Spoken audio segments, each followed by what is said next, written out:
Good morning. God bless you. Come again to Morning Manna as we prepare to get in the Word, speaking again all this week concerning our mothering and our mothers, and God's instructions to them and God, as our mother, uh, and God's instruction to us and how we relate to Him and relate to them, our mothers. Ephesians chapter 6. Going to look at and dissect the first three verses are there in the few minutes that we have on this morning. And it reads, Children, obey your parents in the Lord, for this is right. Honor your father and mother, which is the first commandment with the promise, so that it may go well with you and that you may enjoy long life on the earth. So the Apostle Paul is giving instruction to the saints at at Ephesus then, and also giving instruction to the saints of our day now through God's holy word. And he addresses the parent-child, the father-child, the mother-child relationship. And so the primary instruction that is given to us as children and how we relate to our parents, i.e., our primary specific example on this week being our mothers, he says obey and he says honor. And we have to know our place as children. That word children is literally talking about dependence. And so when you are a child, you are a dependent. And if you have a child, mamas and daddies now, that child is your dependent. That means that child needs to stay in a child's place, and it is our job and responsibility to teach them that. So God had put them in a place they depended on you for food, clothing, shelter, wisdom, knowledge, and understanding. All that God has poured into us as parents, He desires for us to pour into them as children. Because each generation, listen now, is a byproduct of the previous generation. There's a generation that's being raised up by the generation that came before them. So whatever we see in our children and our grandchildren that we don't desire to see there, amen, that's a result of our teaching, of our rearing and raising them up. And then whatever we are that is honorable and good in society is a result of the work that our fathers and our mothers have put in. And so Paul says here, you need to honor your mama. He says, so our character and our conduct and our relationship with our mother should reflect honor. And our character and our conduct in our relationship with our mother should reflect one of obedience.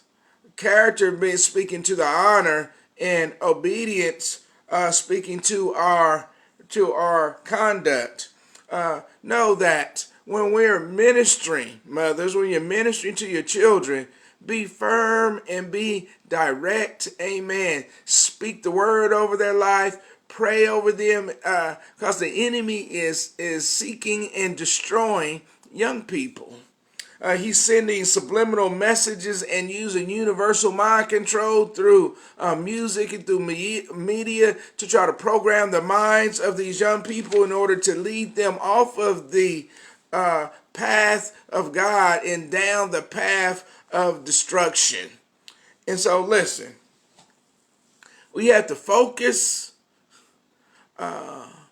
on building and sustaining healthy, God-focused, Christ-centered relationships with our mothers and with our children.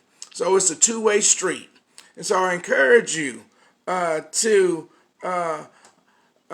put yourself in a place of honor, knowing that God has commanded, mamas, God has commanded your children to honor you. And man, He gave this commandment. He says this is the first commandment with the promise. He says, so that it might be well with you and that you may enjoy long life on the earth. Now let me give you the reverse of that. If you're dishonorable to your parents, to your father and to your mother, it's not going to go well with you, and you're not going to live long. And that's not the result we want in the lives of our children, so we want to teach them to honor you, mamas, because God says if they don't, it's not going to go well with them. So the key to their blessing is being in right relationship with you. So get in right relationship with your mama.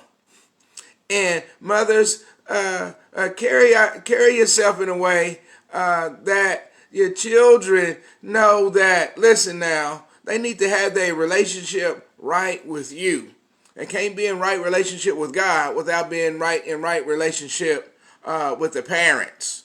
So he says, this is the first commandment given with the promise. This is the first commandment given out of the Decalogue, the 10 Commandments, that deals with the governance of God in human relationships. He says, man, you got to start here and get this right.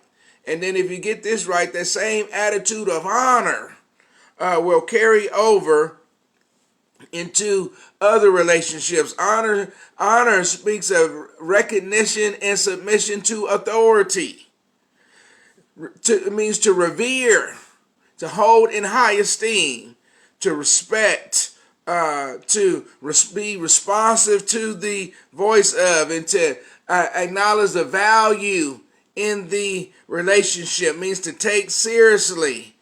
Honor parents. Honor your mother everywhere and all the time.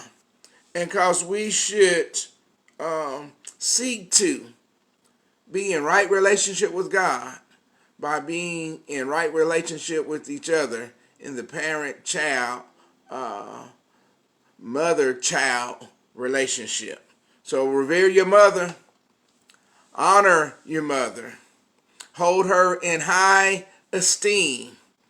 And if the relationship is fractured and they're still here and you're able to, go and redeem and restore the relationship by humbling yourself and honoring your mother. Because when you honor your mother, God says it will be well with you and your days will be long upon the earth. And the reverse of that, as said before, is likewise true. Elder divorce, honor your mother.